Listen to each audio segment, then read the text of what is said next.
With me right now is Pastor Leland Lance. He is with, of course, the Lutheran Church of the Cross. And coming up on Thursday, May 3rd, is the National Day of Prayer. Thank you, Pastor. Thank you very much for having me today. Yeah, great to have you here today. First, do you have a background of the National Day of Prayer? Has it been going on for years and years and years? Yeah, actually started back in, I looked it up this morning, 1952. Okay. Harry S. Truman declared a national prayer. And then it was in 1988, Ronald Reagan made National Day of Prayer on the first Thursday of the month of May. Okay. So then, since then, it's become quite a thing in churches and communities to come together in prayer. And what I saw, I was looking this up online, the theme is unity. Yes. And it's interesting that that's been an ongoing theme now and then, because when I first looked it up, I looked up information on it, and I was reading it, and then I saw, oh, it says 2015, not 2018, and then I looked up the right one. Yeah. But unity, of course, is something that has always been kind of a theme with many, many of the churches around the country and around the world. Absolutely. And so that was one of my goals, has been for several years, is trying to get our churches locally to come together. Mm-hmm. And so we have a few of the churches that are joining us this time. And if anybody's listening and goes to a church in Laguna Woods Village or the surrounding area, we'd love to have you participate with us. So, yeah, and you have quite a program coming up. Yes. Tell us about some of the things that are going on. I've got the list here, but... Sure. Well, it's again, the unity is the theme for this year, which is perfect because we are trying to unite us together as churches. And so we have American Heritage Girls is a group from our church that just formed a few years ago. It's kind of like Girl Scouts, but it's very Christ-centered. Okay. And so they're going to do the presentation of the flag at the beginning. Oh, that'll be nice. And now, is that group just your local church or part of the Lutheran churches throughout the country? It's not necessarily Lutheran. It's just kind of Christian. But we actually have a chapter that meets at our church. Interesting. Yes. Okay. And so they'll be there. That'll be nice. They're going to start out, and Riley, one of the girls, is going to sing the national anthem for us that night. And then they're going to do prayers for safety in our schools and our country. We've had a lot of shootings, as we all know, across the country. And then we have our choir's going to sing. So we have a lot of special music. It's a lot of music, scripture, and prayers. Okay. There's no sermons. No sermons. You're not going to get up there? No. Okay. Well, we'll just talk about prayer. Yeah, okay.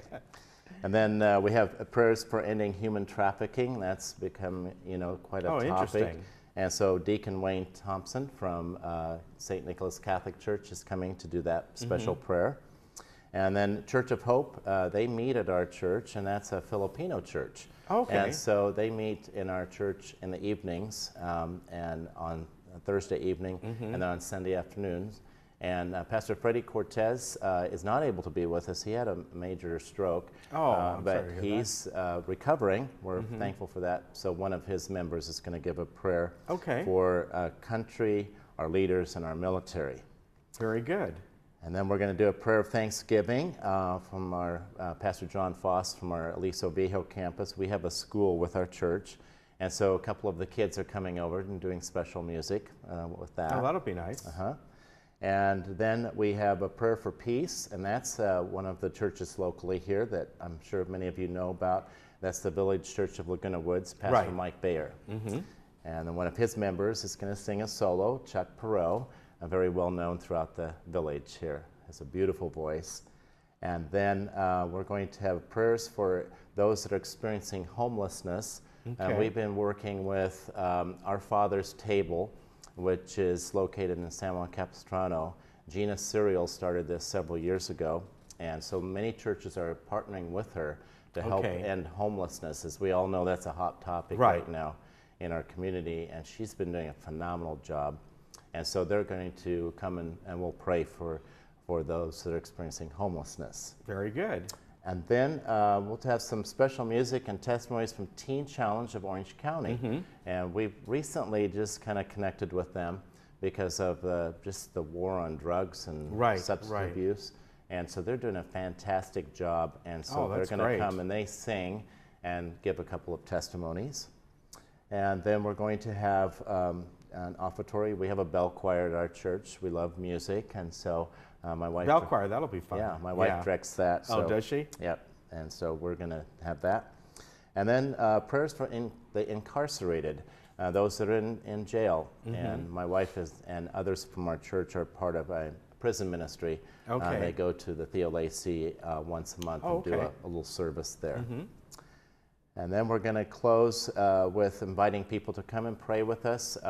Anybody can come to our church anytime during the week and pray in our sanctuary. We have a door that we leave open for that. And we have a special prayer group that meets on Thursdays throughout the whole year. And we want to let people know about that if they'd like to come and have a nice place to pray. Okay. And now, when does this start? This is on Thursday, but what times do your program start? 7 p.m. Oh, 7 p.m. It's in the evening. I'm sorry. I thought it was in the morning. Yeah. Okay. Yeah.